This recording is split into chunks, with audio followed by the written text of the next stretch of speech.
Okay, welcome everyone. Yes, yes. Another fun week in the Olivet Discourse. Here we go again. Yeah. This week, like other weeks, is going to be interesting. I was studying in advance for what we're going to discuss this night. And I'm going to pray and we'll get started. Lord God, Heavenly Father, thank you for all that you do for us, Lord. Thank you for sending your Son to die on the cross to redeem us, and for his resurrection that we just celebrated, Lord, where he conquered death on our behalf. Now, Lord, as we study your word, please open our minds and our hearts so that we can study more about when Jesus returns as the Son of Man. In his name we say amen. Amen. So, tonight, we are studying the parable of the faithful servant. So turn to Matthew 24, verses 45 to 51. And after Ray gets to his seat, we'll read it. Notice he dropped her off so she could get in here. That was 1 minute to spare. Yeah. But yet he had to show up late and had to park the car. Okay. Matthew 24, verse 45. Jesus said, who then is the faithful and sensible slave whom his master put in charge of his household to give them their food at the proper time? Excuse me. Blessed is that slave whom his master finds so doing when he comes. Truly I say to you that he will put him in charge of all his possessions. But if that evil slave says in his heart, my master is not coming for a long time, and shall begin to beat his fellow slaves and eat and drink with drunkards, the master of that slave will come on a day when he does not expect him, and at an hour which he does not know, and shall cut him in pieces and assign him a place with the hypocrites. Weeping shall be there and gnashing of teeth. So, let me ask you a basic question. I mentioned this a couple of weeks ago. Why is Jesus giving us parables at the end of the Olivet Discourse?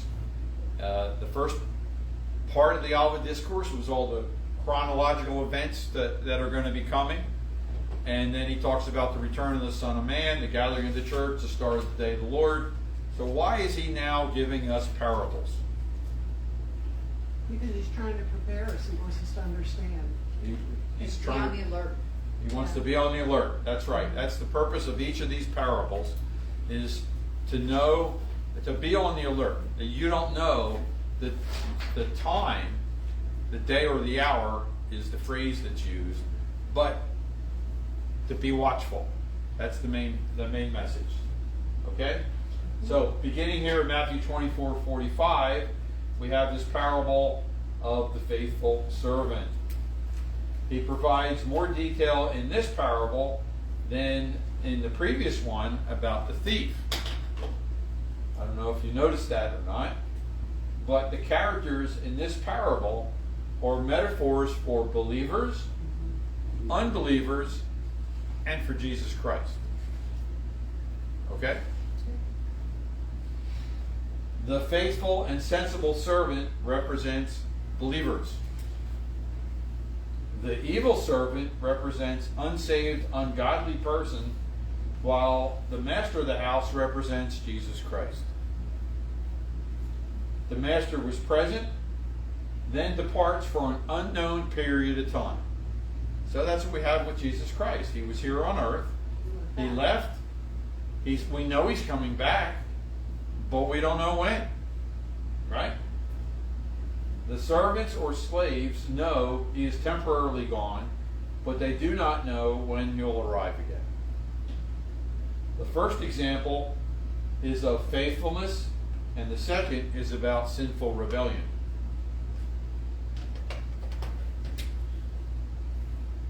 The full story is found in the passage that I just read to you, Matthew 24:45 to 51. And Luke has the companion passage, it's not in Mark, in Luke 12:42 to 48. The point of this parable is to illustrate how important it is to be faithful during our time, before the time of the return of the Son of Man. The passage in Luke has essentially the same story with some slight detail changes. The first part of the Matthewan story is the first 3 verses. Who then is the faithful and sensible slave whom his master put in charge of his household slaves to give them their food at the proper time? Blessed is that slave whom the master finds so doing when he comes. Truly I say to you that he will put him in charge of all his possessions.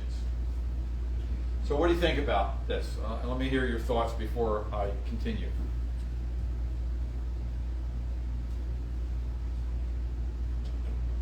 Well, he wants us to be ready. Okay.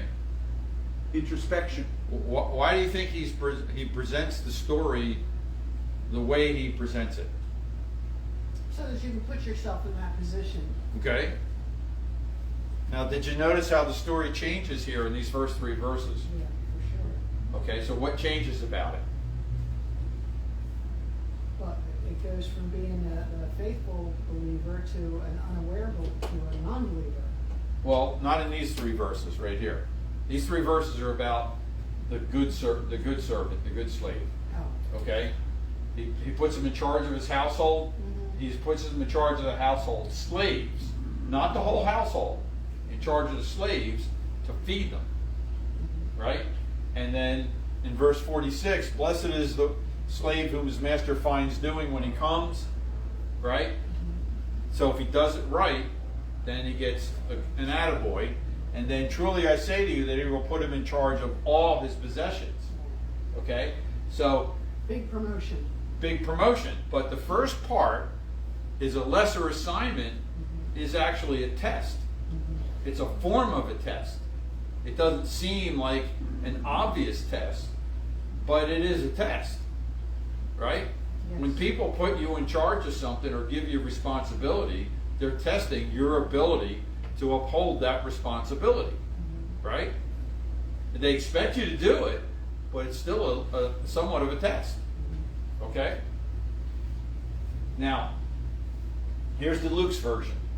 And the Lord said, who then is the faithful and sensible steward, instead of the word slave, steward, whom his master will put in charge of his servants to give them their rations at the proper time?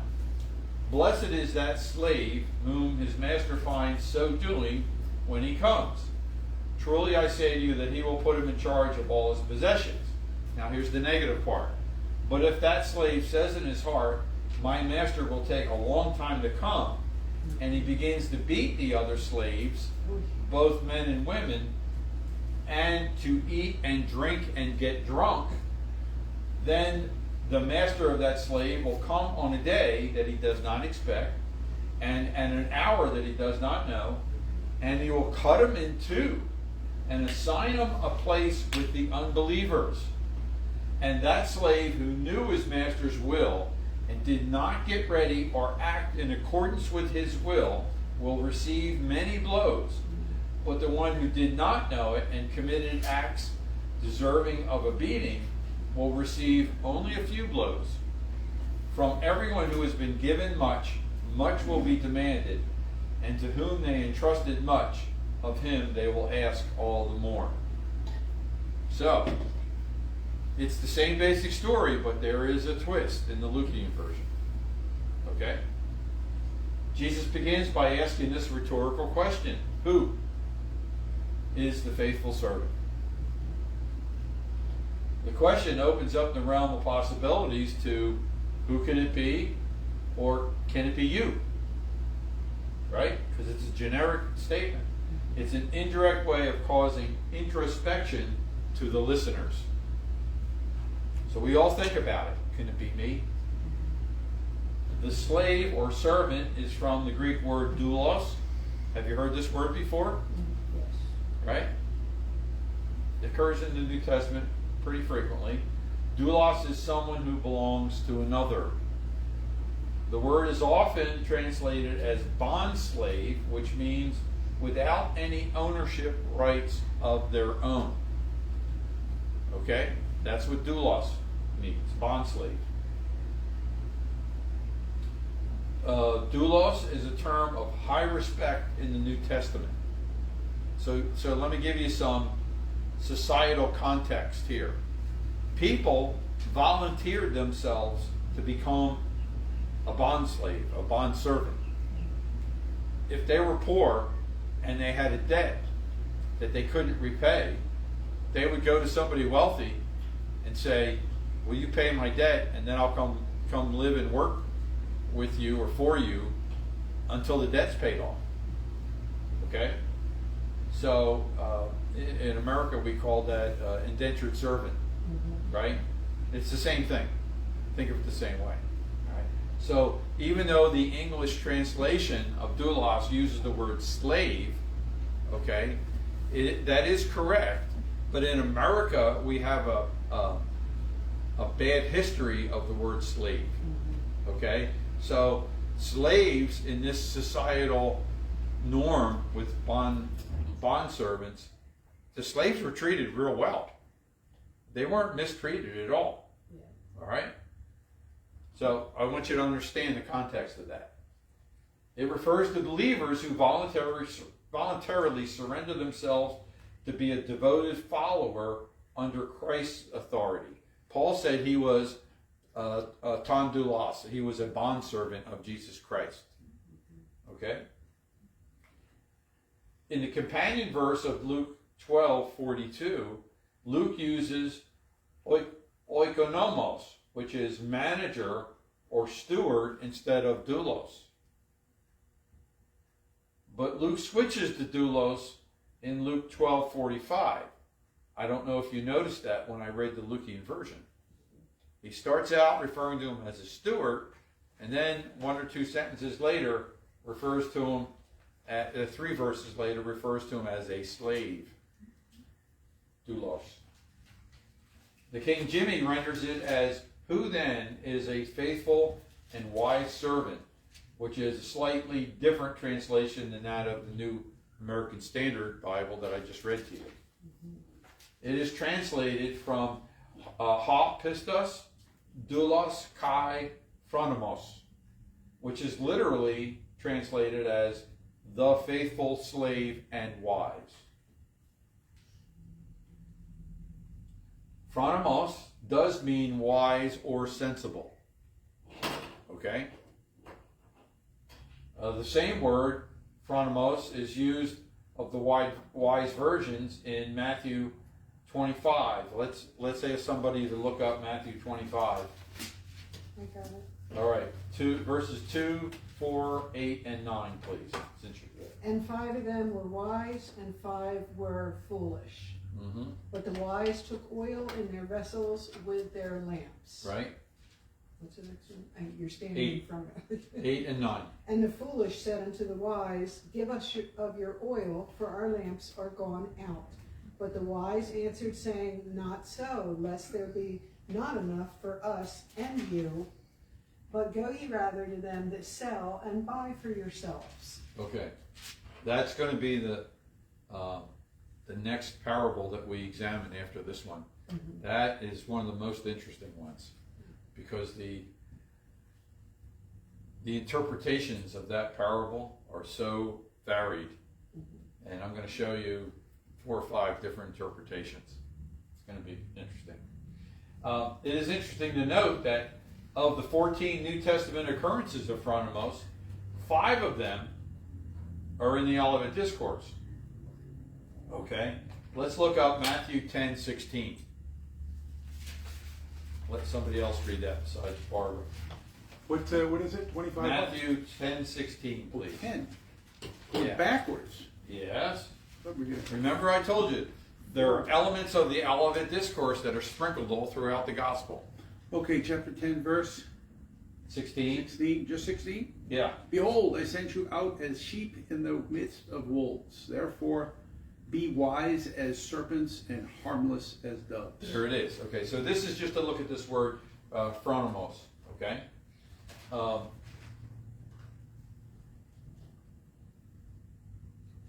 Luke uses phronimos twice in parallel passages. And by the way, like I just said, elements of the Olivet Discourse are in other parts of the Gospels. Well, Luke 12 is not the Olivet Discourse. It's Luke 21 that's the Olivet Discourse. Luke 21 doesn't have this. It's in Luke 12. Okay? And Luke's, let's say somebody look up Luke 16:8.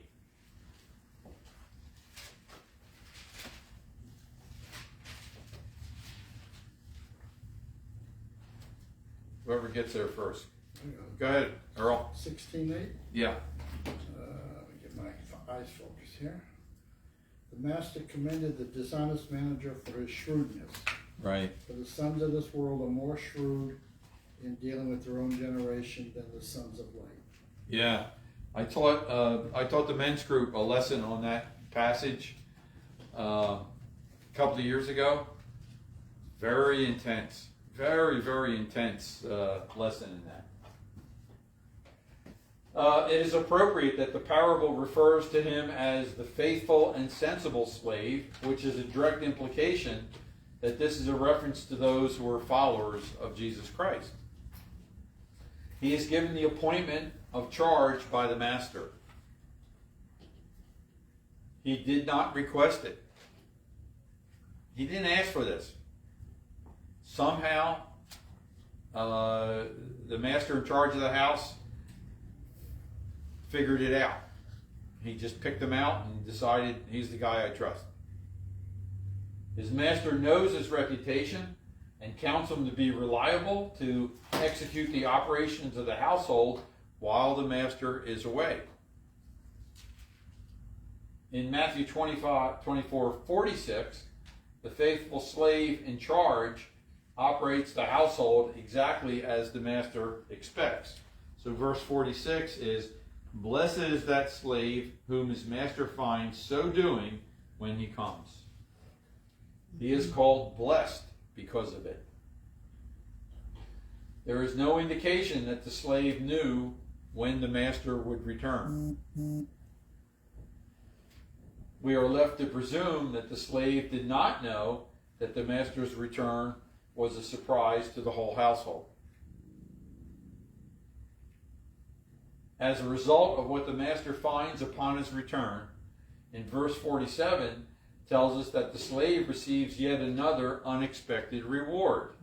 Truly I say to you that he will put him in charge of all his possessions. Which the scope of that statement now is beyond the household. Right? He could have fields and barns and Livestock. He could have livestock. He could have all kinds of stuff. Right? All his possessions. That basically is everything I own. His blessing is now he will permanently be in charge of all the master owns. So you see, he passes the test with flying colors, and the master determines this is a guy I can really count on. He had the opportunity to do what he wanted because I wasn't there. How many of you had noticed with employees that when the boss is not there, things change? When the cat's away, the mice will play. Right? And then when the boss shows up, things change again. Right? Okay? Yeah, we've all seen it. Maybe we've all been part of it. Right? For sure. Absolutely. And now, you have this world full of cameras. Right? So, yeah, you'll see some stories on the news where employees do dumb stuff, and they're so dumb they don't know the camera's on. Yeah. Right? And they do it anyway, and the camera records the whole thing, and then when they get caught, the guy says, "Oh no, I never did that." "Oh really?" You know, there it is. Saw you stealing that at the cash register. Isn't it like the blessings that Joseph received when he was put in charge of everything? Yeah, same thing. Same thing. It is the highest position that any servant can have. That is to be in charge of all the possessions. Matthew also records a similar accommodation of a servant in Matthew 25:21, which we will eventually get to. Well done, good and faithful slave. You were faithful in a few things, and I will put you in charge of many things. Enter the joy of your master. What a great thing to hear, right? What could be better? Then, again in Matthew 25:23, we have a repeat. You were faithful in a few things, and I will put you in charge of many things. Enter the joy of your master. The use of truly I tell you is an emphatic phrase to indicate the high importance of what is being said. Next, this parable takes a turn in contrast in order to reinforce the point. Here comes the turn. But if that evil slave says in his heart, my master is not coming for a long time, and he begins to beat his fellow slaves, and he eats and drinks with those habitually drunk, then the master of that slave will come on a day that he does not expect, at an hour that he does not know, and he will cut him in two and assign him a place with the hypocrites. In that place there will be weeping and gnashing of teeth. So let me ask you this. Does this phrase, weeping and gnashing of teeth, sound familiar? Yes, it's hell. Huh? Yeah. That's what they're doing in hell. Where else do you remember Jesus using that phrase? There's another passage that we have referred to numerous times. Is that when the guy wanted to warn his brothers? It's in Matthew 13. The rich man. Matthew 13 has two parables that refer to the end of the age. Okay? And in each of the parables, it has to do with the separation that occurs at the end of the age. The first is the tares and the wheats. Okay? And then the second one is it's called the dragnet. The fishing boat drags a net behind it and it catches good fish and bad fish.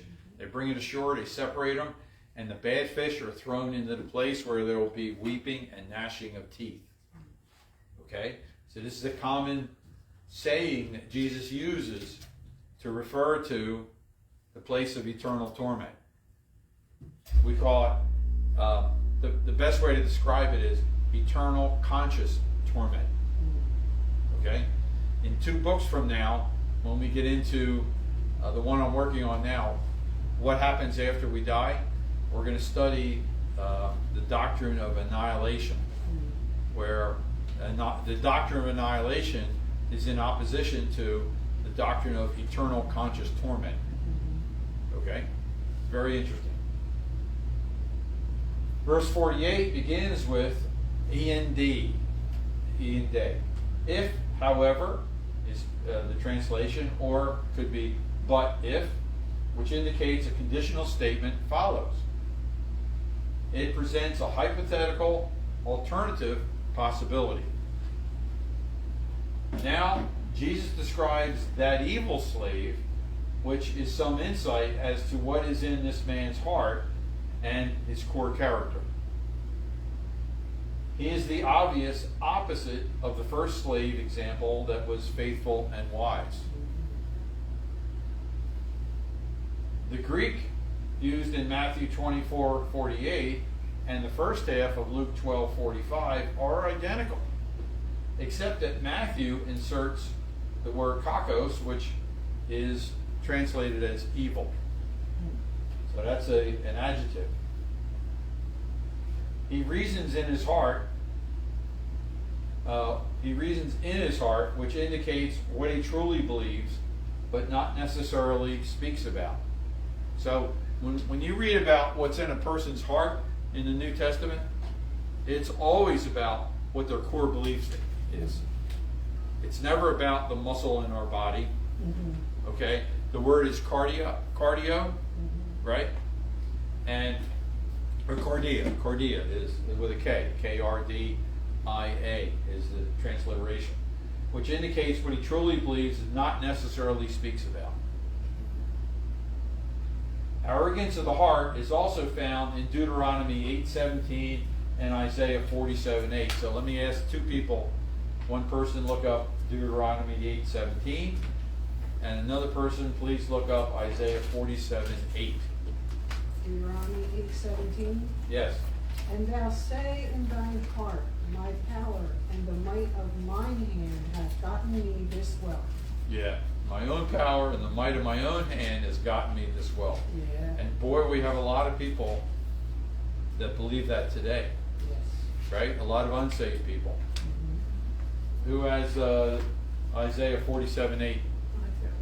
Okay, Juanita. And now then listen, you wanton preacher, lounging in your security and saying to yourself, I am and there is none besides me. I will never be a widow or suffer the loss of children. Right.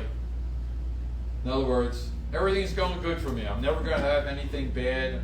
You know, I'm never going to lose a spouse. None of my kids are ever going to die. You know, everything's going to be peachy keen. Yeah. Arrogance. My grandmother used to say, like a Cape May goodie. She did. She was from Brigantine, like Atlantic City and Brigantine. I was in Cape May and I never heard that. You never heard that? No. Like a Well, Cape May goodie.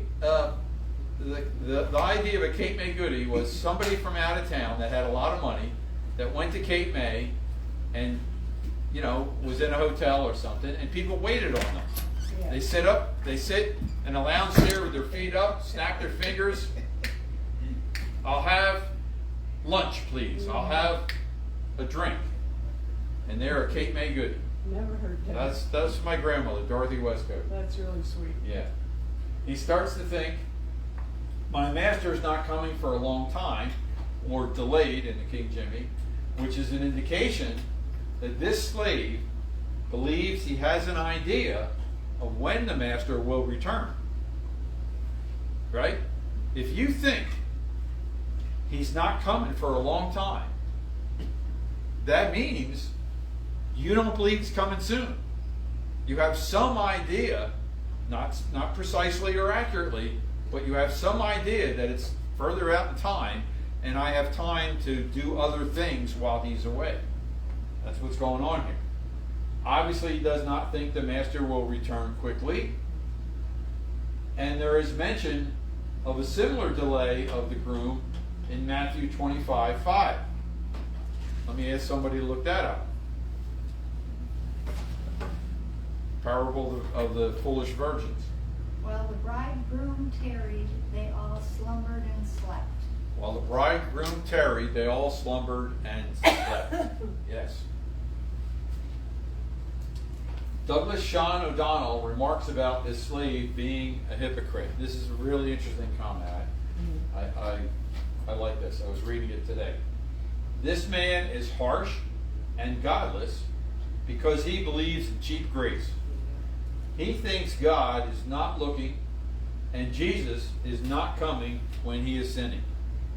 We all know people like this outside the church. But this man seems to be inside the church. That's the convicting twist of this parable. Notice that he is called a servant and he has fellow servants. And he calls Jesus my master. He is a professing believer. That is how we would say. He might even be a churchgoer. He might even be a church doer. He works on various committees, helps serve communion, and smiles when you come through the front door. One of my best friend up north was the pastor up there. He used to say this in a mocking way. How you doing today? How you doing today? Right? It's true though. You could have the worst stuff in your life going on, and you walk in and people, how you doing? And what do you say? What's your response? Oh, great. I'm doing good. Thanks for asking. Yeah, right? You could have had a flat tire, the dog could have died, your pool could be leaking, there's all kinds of stuff that could be happening, but you say, I'm doing good. It's just, these things automatically roll off our tongues, and we don't even think about it when we say it.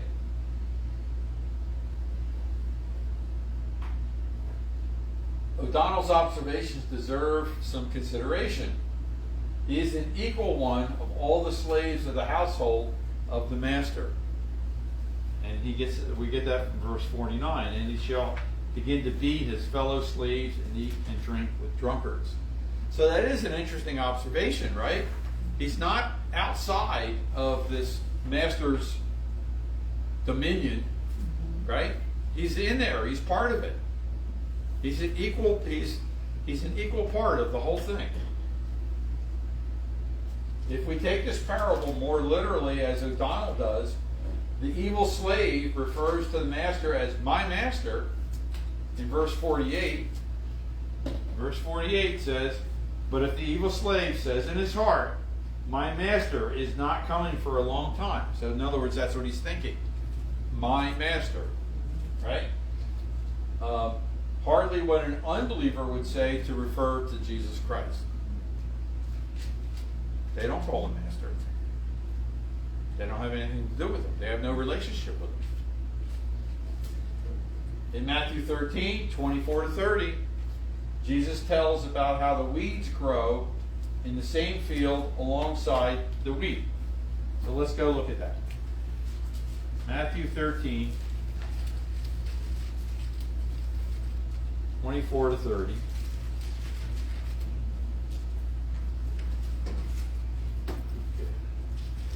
I'll read it this time. And he presented another parable to them, saying, the kingdom of heaven may be compared to a man who sowed good seed in his field. But while the men were sleeping, his enemy came and sowed tares also among the wheat, and went away. But when the wheat sprang up and bore grain, then the tares became evident also. And the slaves of the landowner came and said to him, Sir, did you not sow good seed in your field? How then does it have the tares? And he said to them, an enemy has done this. And the slave said to him, do you want us then to go and gather them up? But he said, no, lest while you are gathering up the tares, you may root up the wheat with them. Allow them both to grow together until the harvest. And in the time of the harvest, I will say to the reapers, first gather up the tares and bind them in bundles and burn them up, but gather the wheat into my barn. Okay? So here's the parallel. In verse 30, the master says, allow both to grow together until the harvest. So what's the harvest? The separation. It's the end of the age. Yeah. The end of the age is when the harvest is separated. Okay? That's when we're all separated. Whether or not this evil slave was a believer who walked away from the faith, or that he was never a believer, we can't tell from this parable. And remember, the details of the parable are not as important as the main message. Right. Okay? Sometimes the details can actually throw you off. All right? It could be either. We can't ascertain from this. There's not enough information for that. And that's not what's important here. In fact, in this case, the issue doesn't matter. What matters in parables is that the main message is recognized and understood. The details are less important than the main message because the whole purpose of the parable is to convey a primary theme or lesson to the listener. In Matthew 24:49, he begins to beat his fellow slaves, and he eats and drinks with those habitually drunk. Quite a change of character, right? Paul writes about those who are drunk in 1 Thessalonians 5:7 in the context of those who do not watch for the coming of Jesus Christ, and is contrasted with those who are sober and are watching for his parousia. So let's take a look at what Paul has to say in 1 Thessalonians because of this parallel comparison. 1 Thessalonians 5:7. For those who sleep do not sleep at night, and those who get drunk at night. So that is literal but also metaphorical language, right? The people that do bad stuff mostly do it at the nighttime. When I was young, the same grandmother I told you about earlier, in Brigantine, New Jersey, she had a police scanner. And she would sit in her chair, and she had a board, and she would play solitaire and listen to the police scanner. And she had a paper that had all the codes that the police would use. And she got pretty good with it. And I would sit in there, and I was doing something. I don't know what I was doing. I was young. And I'm telling you, when the sun went down, the police scanner was working a lot more than in the daytime. And it also worked a lot more on full moons and on weekends. Okay? And then here's another thing. When the weather was real bad, hardly any activity. If it was cold or snowing, nah, not much. So predictable. Yeah, you know? Like, nah, we're not going to do that bad stuff today. It's too cold. Who wants to get snow on you? We'll stay home. We're not going to rob stuff tonight. That's the way it works. The evil slave misbehaves and mistreats others as if he will not eventually be found out. Yeah, that's another thing. I watch a lot of cop shows on TV and on YouTube, live cop stuff, you know. It amazes me, these people that think they can get away with stuff. Yeah, me too. Another show that I love with the same purpose is American Greed. Yeah, that's a good one. Okay? People that run scams, a lot of investment scams. I guarantee you I can give you 13% interest. Guaranteed. No risk. So you give the guy his money. Your money. Your money. It becomes his. Yeah, it becomes his. And then he sends you these statements. Right? And you get the statement and you say, wow, I started with 10,000. Now look how much I got. I'm doing great. And then what happens? It's all paper money. Have any of you watched the show? Yes, many times. Oh, it's awesome. And then this is all true stuff. All 100% true story. Then what happens is the person who gave the money feels so good. It's like going to the casino. Like, oh, I'm winning, right? They go out to breakfast with their friends every Saturday. And they start bragging to their friends. Hey, I'm making 13% on my money. And then pretty soon, Ruggs says to me, hey, I want to get 13% too. How do I get in? And then Earl says, yeah, I want to get in too. So this whole group of people, you know, insiders, they all go to the scammer and say, can I get in? Right? Isn't that how Bernie Madoff did his scams? That's Bernie Madoff. Bernie Madoff had an interesting twist to his. He called his a closed fund. You can't get in. And then people begged to get in. More desirable. Begged to get in. Exclusivity. And then he started throwing higher amounts of money at him. You know, I'll give you millions. And then he'd say, all right, I'll sneak you in. Right? And then they could go to the cocktail parties and brag. Oh, I got in with Bernie Madoff. Right? That's how it works. They don't think they're going to get found out. Yeah, And they always do. they always do. It's amazing. They take the money, instead of doing what they're supposed to do, they spend it on themselves. Well, that's another part of the plot. This is why American Greed is so interesting. When they start spending the investors' money on fancy cars and suits, and they always donate to charity in the community, right? They look like a person who has successfully made a lot of money.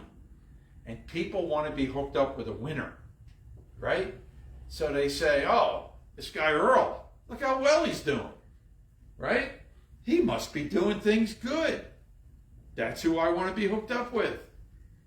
And it's a cycle. That's the way it works. Watch that show. It's on CNBC. Matthew provides another account of a slave who misbehaves. If somebody can look up Matthew 18, 28 to 33.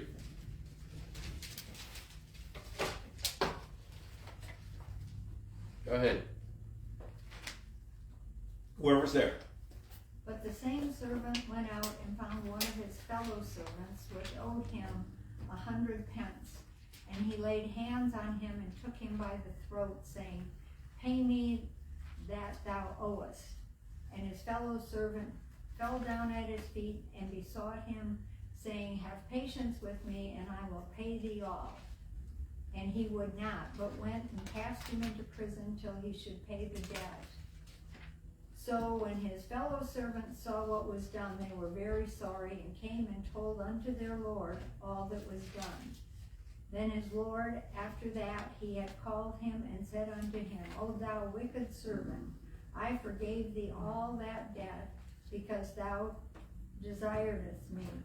Shouldst not thou also have had compassion on thy servant, on thy fellow servant, even as I had pity on thee?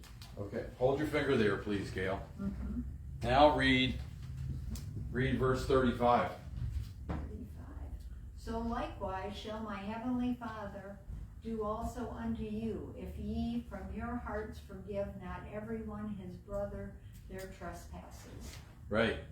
That parable is one that I have in a lesson plan.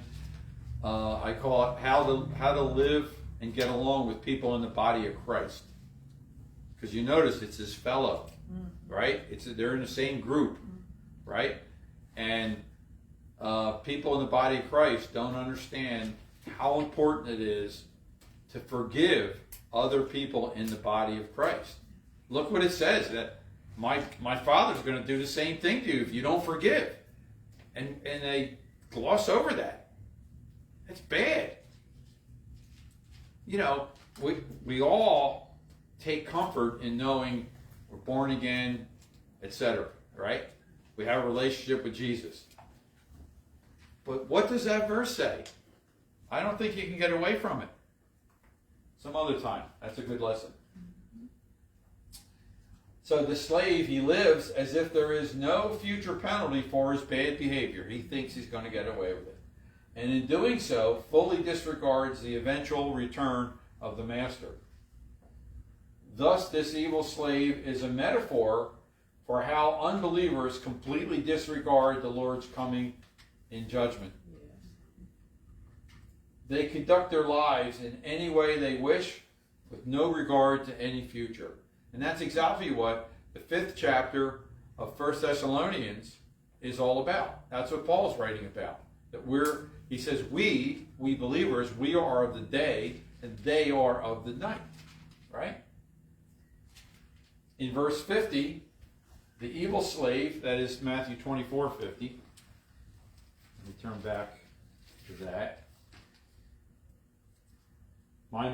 Verse 50. The master of that slave will come on a day when he does not expect it, does not expect him, and at an hour which he does not know. So in verse 50, the evil slave gets the surprise of his life. Right? Yep. All of a sudden, the master shows up. Caught. Nah. Right? Yep. The evil slave is caught completely by surprise at the arrival of the master, who finds him misbehaving and mistreating others. His freestyle life has immediately ended with the unexpected return of the master. Pastor Phil Newton observes the following. The use of Hebraism paralleling day and hour emphasizes the certainty of Christ's return and the equal certainty that it is not on our timetable. The master will return, and with his return will be a reckoning. Each of the stories that tells us of the 10 virgins and the parable of the talents presses home this point. Christ comes back to judge and separate the righteous from the unrighteous, the wise from the foolish. In Matthew 24:51, the evil slave is the subject of the angry wrath of the master, where it says, and he will cut him in two and assign him a place with the hypocrites. In that place there will be weeping and gnashing of teeth. It is a vivid picture of horrible physical death that is being cut in two. And in 1 Samuel 15:53 is another reference to that, as well as Hebrews 11:37, which talks about what the Jews did to the prophets. So I won't ask you to look them up. We'll cut him in two is from dichotomase, auton. Di is separating. The King Jimmy renders it as, and shall cut him asunder.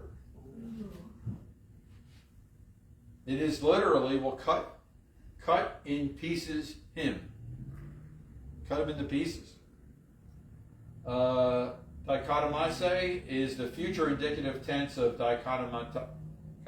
dichotomeo, which is literally to cut in two parts. The word is used in LXX. How many people remember what LXX is? 70? LXX. That would be 70. It's the Septuagint. 50. Okay? Do you remember what the Septuagint is? It's the Latin.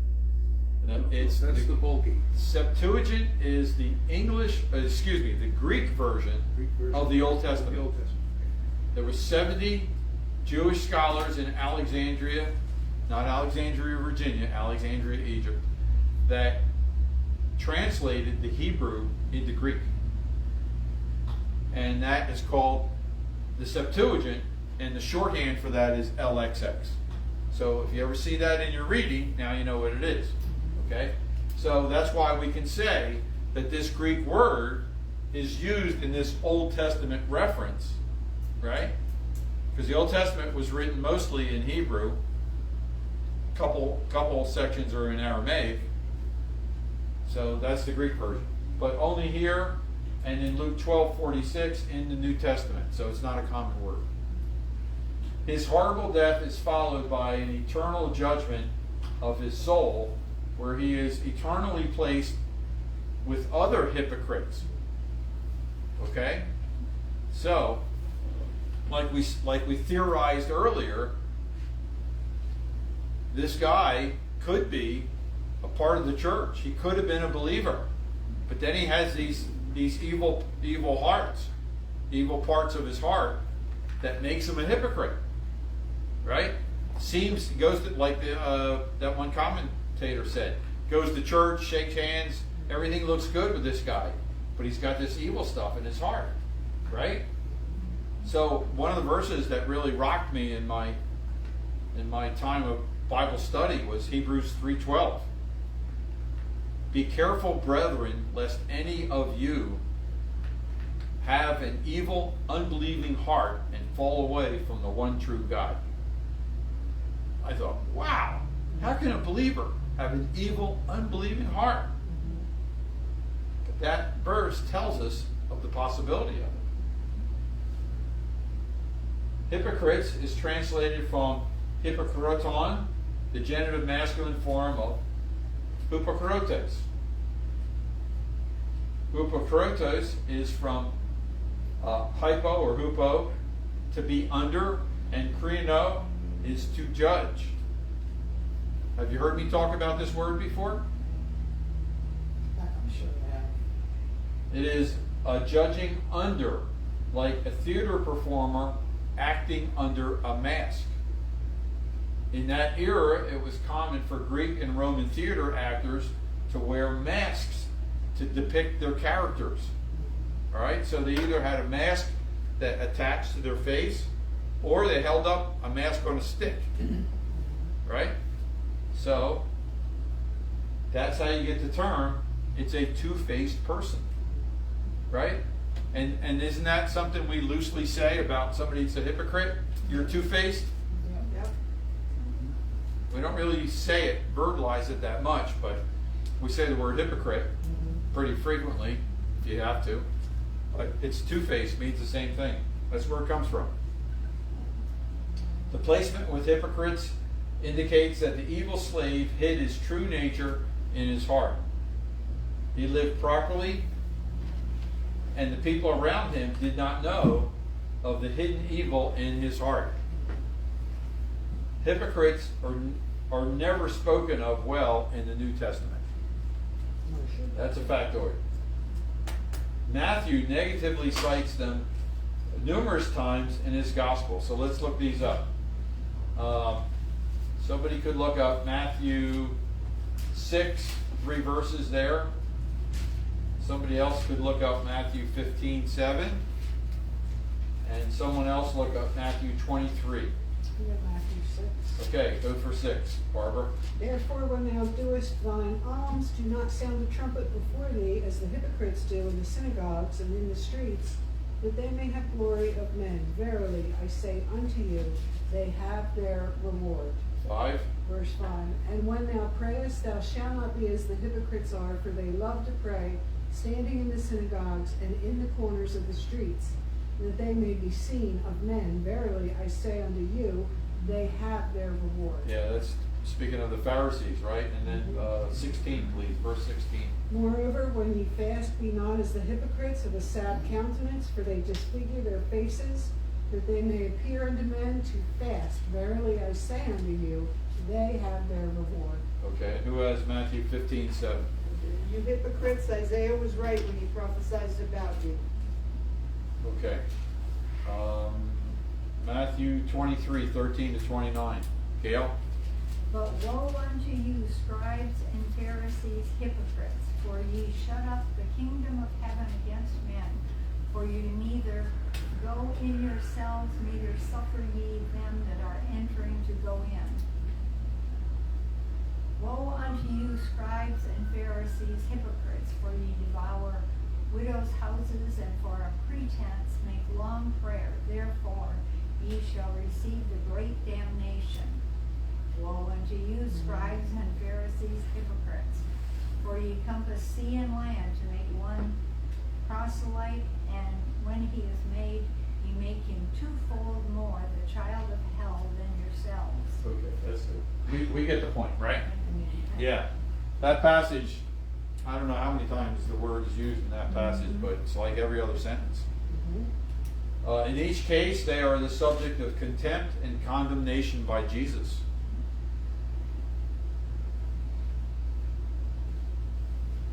But the Lord knows the heart of a man. The Lord knows the heart of man. The evil slave is now in the place of eternal torture and remorse that never goes away. This slave has greatly underestimated the ramification of his actions, the evil in his own heart, and the eternal power of the master. Barbieri, Wolvert, and Zuck comment about the separation from God. They said, but the judgment will come and he will be dealt with as one would deal with a hypocrite, which is precisely what an unfaithful servant is. His separation will result in eternal judgment apart from the master. Likewise, the judgment of the wicked at the Lord's second coming will separate them eternally from God. And the companion passage in Luke 21, 41 to 48 informs us that place with the hypocrites and weeping and gnashing of teeth is where the unsaved are sent for eternity.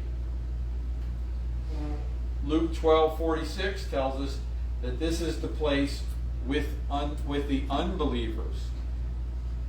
And Matthew mentions weeping and gnashing of teeth 5 times as the place of outer darkness or the furnace of fire. So we're not going to read, for the sake of time, we're not going to read through these verses. So what I'm trying to press upon you tonight is Matthew and Luke are drawing an equivalence here with these phrases.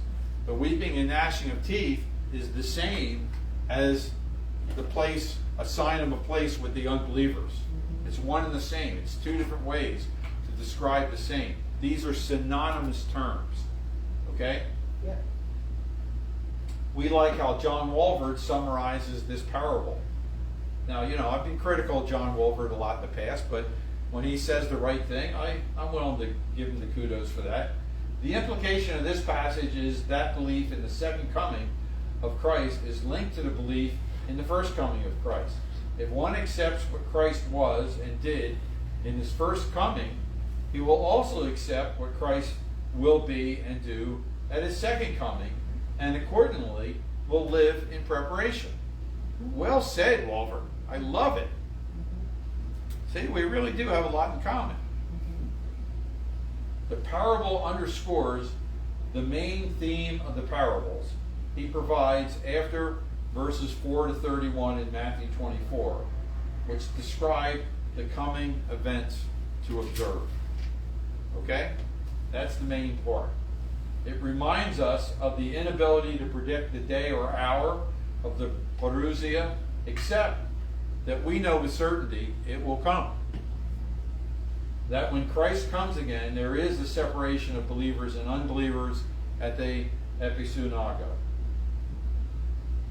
The believers will receive their reward, as verses 46 and 47 tell us.